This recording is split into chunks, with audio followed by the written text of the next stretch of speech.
Naquela tarde de outono chuvosa em Lisboa, o António Silva abriu a porta do quarto do filho sem avisar e o seu mundo desmoronou num segundo. Ali estava o Miguel de 22 anos nos braços de João, beijando-o com uma ternura que o pai nunca imaginara ver no rapaz. O grito saiu-lhe da garganta como um trovão: sai da minha casa, seu degenerado, não quero nunca mais ver-te aqui. Miguel afastou-se pálido, os olhos cheios de pânico, enquanto João se levantava devagar tentando proteger o namorado. Pai, por favor, deixa-me explicar isto, não é nada de mau, nós amamos-nos. António não ouvia nada, empurrou o filho contra a parede, agarrou numa mala velha do armário e começou a tirar roupas lá para dentro. Tu escolheste esta vida nojenta, agora aguenta as consequências. A Maria correu pelas escadas alertada pelos gritos. O que se passa aqui, António? Acalma-te, pelo amor de Deus. Mas o marido virou-se para ela com os olhos vermelhos de raiva. Se tu ajudares este rapaz, também podes sair porta fora. Miguel tremia enquanto pegava na mala meio cheia, o coração batendo tão forte que parecia querer saltar do peito. Ele sempre soubera que o pai era conservador, criado na tradição católica do bairro de Alfama, onde as famílias se orgulhavam de nomes limpos e casamentos certos, mas nunca pensara que o amor por João pudesse destruir tudo assim de repente. Lembrou-se das noites em que escondia as mensagens do namorado, fingia sair com amigos da Faculdade de Arquitetura para se encontrar com ele no parque junto ao Tejo, onde falavam de sonhos e futuro. Agora tudo isso era cinza. Saiu para a rua debaixo da chuva fina, sem casaco, o cabelo colado à testa e as lágrimas misturando-se com a água. João seguiu poucos minutos depois de António o ter ameaçado também com o punho cerrado. Vamos para o meu apartamento no bairro Alto, disse João baixinho, segurando a mão de Miguel com força. Não fiques sozinho esta noite. No caminho, Miguel sentia o peito apertado, como se uma mão invisível o esmagasse. Como podia o pai que o ensinara a andar de bicicleta e o levara a ver os jogos do Benfica agora olhá-lo como se fosse um estranho perigoso? Chegaram ao pequeno apartamento de João no terceiro andar de um prédio antigo, as paredes cheias de livros de história que o namorado ensinava na escola secundária. Miguel sentou-se no sofá molhado e chorou pela primeira vez sem vergonha. João abraçou-o em silêncio, sabendo que palavras não chegavam. Entretanto, em casa dos Silva, a Maria tentava falar com o marido, mas António andava de um lado para o outro na sala apertando os punhos. Eu fiz o que qualquer pai decente faria nesta terra onde as pessoas ainda respeitam os valores. Não vou deixar que o meu único filho destrua o nome da família por causa de uma fraqueza. Ele lembrava-se do próprio pai que morrera há 10 anos e que sempre dissera: o homem deve ser homem e a família acima de tudo. Agora sentia o mesmo peso nos ombros, mas misturado com uma dor que não queria admitir, uma voz interna que sussurrava: e se o Miguel tiver razão, e se eu estiver a perder o meu filho para sempre? A noite caiu pesada sobre Lisboa e Miguel adormeceu exausto nos braços de João enquanto o pai bebia um copo de vinho tinto sozinho na cozinha, pensando que amanhã tudo voltaria ao normal, como se nada tivesse acontecido. Mas nada voltaria a ser o mesmo. Maria deitou-se na cama com os olhos inchados de chorar e pensou no filho sozinho na rua, perguntando-se quanto tempo conseguiria esconder o coração partido do marido. O bairro dormia, mas o escândalo já começava a sussurrar nas paredes finas das casas antigas onde todos se conheciam e onde ser diferente era ainda um pecado aos olhos de muitos. Miguel acordou de madrugada com o telemóvel a vibrar. Era uma mensagem da mãe: toma cuidado, meu filho, eu amo-te, mas o pai está furioso, não venhas ainda. Ele apagou a mensagem e abraçou João mais forte, sabendo que a partir daquele dia teria de construir uma vida nova sem o apoio da família que sempre fora o seu porto seguro. António não dormiu nada, ficou sentado na cadeira da sala até o sol nascer, pensando nas palavras que dissera e sentindo pela primeira vez uma fissura no orgulho que sempre o guiara. Miguel acordou no sofá pequeno do apartamento de João com o corpo dorido da noite mal dormida e o peso da expulsão ainda fresco na memória. João já preparava o café na cozinha pequena, cheirando a pão torrado, e tentou sorrir. Bom dia, amor, hoje vamos resolver as coisas passo a passo.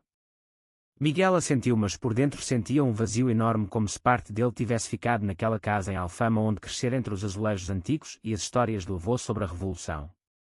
Começou a procurar emprego na área de arquitetura, enviando currículos para estúdios pequenos em Lisboa, mas cada entrevista acabava da mesma forma. Quando mencionava o nome Silva, o empregador olhava estranho e depois vinha a desculpa: lamentamos, mas não temos vaga agora. Ele sabia que o pai tinha ligações no meio da construção e que provavelmente já espalhara a notícia para proteger a reputação da empresa familiar. A mãe ligava às escondidas quando António saía para o trabalho: meu filho, como estás? A Maria sussurrava ao telefone: eu deito algum dinheiro na conta secreta, mas o teu pai não pode saber. Miguel sentia culpa por a colocar naquela posição, mas também raiva por ela não ter enfrentado o marido abertamente. Em casa, António reuniu os tios e primos numa tarde de domingo na sala cheia de fotos antigas da família e anunciou com voz firme: o Miguel escolheu um caminho errado, eu cortei relações para salvar o resto de nós, ele não é mais meu filho. Os tios acenaram aprovando, um deles até citou a Bíblia dizendo que o pecado da carne era abominável. Maria ficou em silêncio na cozinha com as mãos a tremer enquanto lavava a louça pensando no filho que sempre fora tão bom aluno, tão carinhoso mas agora marcado como pária. Miguel por sua vez começou a ajudar João na escola dando apoio em projetos de arte para alunos e aos poucos encontrou um pequeno estágio num estúdio independente onde o dono era mais aberto. Mas o dinheiro era pouco e as noites eram longas com dúvidas que o consumiam. Será que eu destruí a família por querer ser feliz? Será que o amor vale tanto sofrimento? João escutava com paciência, limpava as lágrimas do namorado e lembrava-lhe que em Portugal as coisas estavam a mudar, que havia marchas do orgulho e leis que protegiam, mas no fundo sabia que nas famílias tradicionais como a dos Silva o preconceito ainda era uma muralha espessa. Uma noite Miguel recebeu uma chamada da tia que sempre fora próxima do pai. Ela disse: o teu pai anda a dizer a toda a gente que tu traíste, que trouxeste vergonha para casa. Eu tentei defendê-lo mas ele não ouve. Aquilo foi como uma facada. Miguel sentiu a traição profunda. O pai não só o expulsara como estava a destruir a sua imagem publicamente para manter o controlo. António por outro lado sentia o negócio a sofrer ligeiramente. Alguns clientes antigos perguntavam pelo filho que ajudava nos desenhos mas ele respondia seco: Miguel não faz mais parte disto, e mudava de assunto. Internamente, porém, à noite, quando a casa estava silenciosa, ele olhava para a foto do filho pequeno no móvel e uma dor surda apertava-lhe o peito, mas o orgulho era mais forte. Ele convencera-se de que estava a fazer o correto, a defender os valores que o país precisava de manter contra as modas modernas. Maria começou a ter insónias, tomava calmantes às escondidas e uma tarde confessou à irmã que o marido tomara uma decisão que ela não aprovava mas que não tinha força para contrariar. Miguel e João passeavam junto ao rio Tejo à noite falando de alugar um apartamento maior, mas o rapaz ainda sonhava em reconciliação. Talvez um dia o pai mude de ideias. O outono deu lugar ao inverno frio e Miguel sentia o coração endurecer um pouco mais a cada dia de silêncio da família. O preço da verdade estava a ser alto mas ele não queria voltar atrás. António assinou papéis no escritório do advogado para excluir o filho do testamento futuro, uma decisão que tomou sozinho num momento de raiva, pensando que assim protegia o património, mas sem imaginar que aquele gesto seria o início do seu arrependimento futuro. O inverno trouxe neve rara em Lisboa e com ela uma tensão que se espalhava como nevoeiro pelo bairro. Miguel recebeu um convite para uma reunião familiar na igreja local onde o pai ia receber uma homenagem pelo apoio à comunidade, mas ele sabia que era uma armadilha. Ainda assim foi com João ao lado para mostrar que não tinha vergonha. Quando entraram na sala paroquial, António levantou-se do lugar com o rosto vermelho de fúria. O que fazes aqui? Tu não és bem-vindo. Os presentes murmuraram e Miguel sentiu todos os olhares sobre si como facas. Pai, eu só quero falar contigo em privado, mas o pai não deixou, gritou para toda a gente ouvir. Este rapaz escolheu o pecado, eu renego publicamente aqui diante de Deus e da família para proteger o nosso nome. Miguel sentiu o chão faltar-lhe debaixo dos pés. A decisão do pai de o deserdar em público era pior que a expulsão inicial. Agora toda a comunidade sabia e os sussurros iam correr como fogo. João segurou-lhe o braço. Vamos embora, amor, isto não vale a pena. Mas Miguel ficou mais um segundo olhando o pai nos olhos. Tu estás a destruir-nos aos dois por causa do que os outros pensam. Saíram sob olhares de pena e reprovação e no caminho para casa Miguel chorou de raiva e dor. Como podia o pai que o amara tanto agora usar a igreja para o humilhar? A notícia espalhou-se depressa e no dia seguinte o estágio de Miguel foi cancelado. O dono desculpou-se dizendo que pressões externas não podiam arriscar o negócio. Ele sentiu-se traído pela cidade que amava, pela sociedade que dizia ser progressista mas que ainda deixava espaço para o preconceito de famílias como a sua. Maria ligou chorando: meu filho, teu pai foi longe demais. Eu tentei pará-lo mas ele disse que era pela honra da família. António voltou para casa naquela noite com o peito inchado de orgulho, mas quando viu a mulher com os olhos inchados algo rachou dentro dele. Ainda assim não admitiu nada, disse apenas: fiz o que tinha de fazer, agora o nome está limpo. Os dias seguintes foram de isolamento para Miguel, que passava horas no apartamento de João questionando todas as escolhas da vida. Será que eu devia ter escondido para sempre o meu amor para manter a paz familiar? João tentava animá-lo levando-o a passear pelos miradores de Lisboa, mas o rapaz via apenas o vazio onde antes havia o apoio paterno. Uma tarde o pai encontrou um antigo colega de escola do Miguel que lhe contou que o rapaz estava a sofrer e António sentiu uma pontada de dúvida mas rapidamente a afastou com raiva. Ele que sofre as consequências das suas escolhas. A mãe começou a ter dores de cabeça constantes, o stress a consumi-la e uma noite desmaiou na cozinha. António levou-a ao hospital onde o médico falou de ansiedade severa causada por conflitos familiares. Ali sentado na sala de espera o pai pensou pela primeira vez se a sua decisão pública não estaria a destruir mais do que protegia, mas o orgulho ainda falava mais alto. Miguel soube do incidente pela tia e quis visitar a mãe, mas João aconselhou-o a esperar o momento certo para não piorar as coisas. A tensão subia como uma maré lenta em Alfama, onde as velhas senhoras comentavam nas janelas o escândalo dos Silva e o rapaz que preferira o humor ao sangue. António começou a beber mais à noite sozinho na sala, olhando para o tejo pela janela e sentindo o peso de uma escolha que agora parecia menos certa, mas que não podia voltar atrás sem perder a face diante de todos. A primavera chegou a Lisboa com flores nos parques, mas para Miguel o coração continuava no inverno mais frio.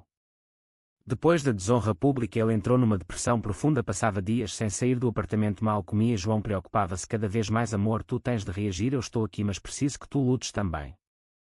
Uma tarde Miguel sofreu um acidente de bicicleta ao voltar de uma entrevista falhada. Distraído com os pensamentos, bateu num carro e foi levado para o hospital com uma perna partida e contusões. No quarto branco do hospital ele pensou que talvez a vida quisesse dar-lhe um sinal. A mãe veio visitá-lo às escondidas, chorando ao ver o filho magro e ferido. Teu pai sabe, mas não quis vir, disse ela baixinho. Ele está a sofrer também, mas não admite. Miguel sentiu uma mistura de pena e raiva. Como podia o pai ignorar o próprio filho no hospital? António soube do acidente pelo médico de família e sentiu o peito apertar-se, mas decidiu não ir. A decisão de o renegar em público agora prendia-o como correntes. Ele não podia aparecer e mostrar fraqueza. Em casa discutiu com Maria pela primeira vez em meses. Tu vais matá-lo com o teu silêncio, gritou ela, e António respondeu: se ele quer esta vida, que a viva sem mim. Mas à noite o pai não dormia, revia mentalmente os momentos em que Miguel era criança, o filho que o seguia para o trabalho e sonhava construir casas bonitas. Agora tudo parecia perdido por causa de uma escolha que ele considerava errada. João ficava no hospital dia e noite segurando a mão de Miguel e falando de planos futuros. Vamos casar um dia quando as coisas acalmarem em Portugal, já há casamentos iguais. Miguel começava a acordar para a própria força. Com o apoio do namorado percebia que o amor verdadeiro não precisava da aprovação paterna para existir. A tia contou a António em segredo que tinha um primo gay que fora expulso da família nos anos 80 e que morrera sozinho e triste. Talvez seja hora de pensares nisso, disse ela. O pai ouviu em silêncio, mas a semente da dúvida plantou-se mais fundo. O negócio da construção começou a perder contratos porque alguns clientes liberais boicotavam o nome Silva associado ao escândalo familiar. Maria ameaçou sair de casa se o marido não mudasse e António sentiu o chão tremer sob os pés. A decisão de deserdar e renegar publicamente agora cobrava o preço em solidão e medo. Miguel recebeu alta do hospital e voltou para o apartamento de João mais forte mentalmente. Começou a trabalhar num projeto voluntário ajudando jovens LGBT em Lisboa a encontrar apoio e ali encontrou um sentido novo na dor que vivera. António foi à igreja sozinho pela primeira vez em meses e ajoelhou-se pedindo orientação, mas as respostas não vinham, só o eco do seu próprio orgulho.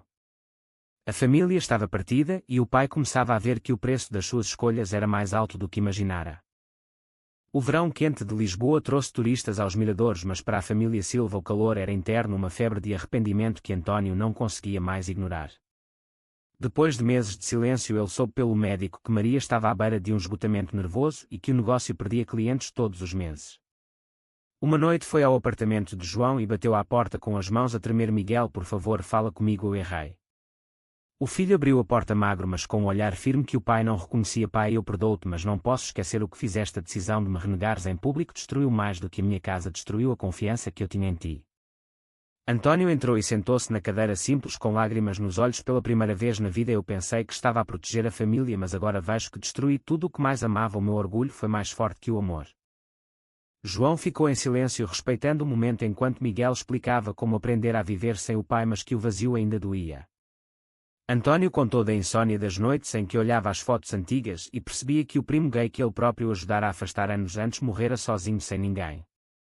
Eu repeti o mesmo erro, disse ele com a voz quebrada, e agora pago o preço com a solidão da casa vazia e o negócio em ruínas.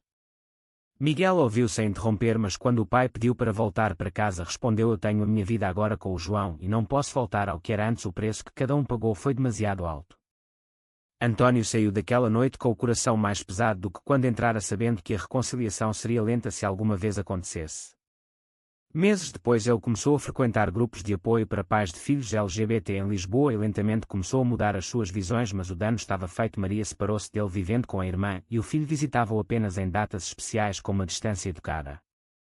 João e Miguel casaram numa cerimónia simples junto ao Tejo, rodeados de amigos verdadeiros, e António assistiu de longe sentindo o arrependimento como uma ferida que nunca cicatrizaria completamente.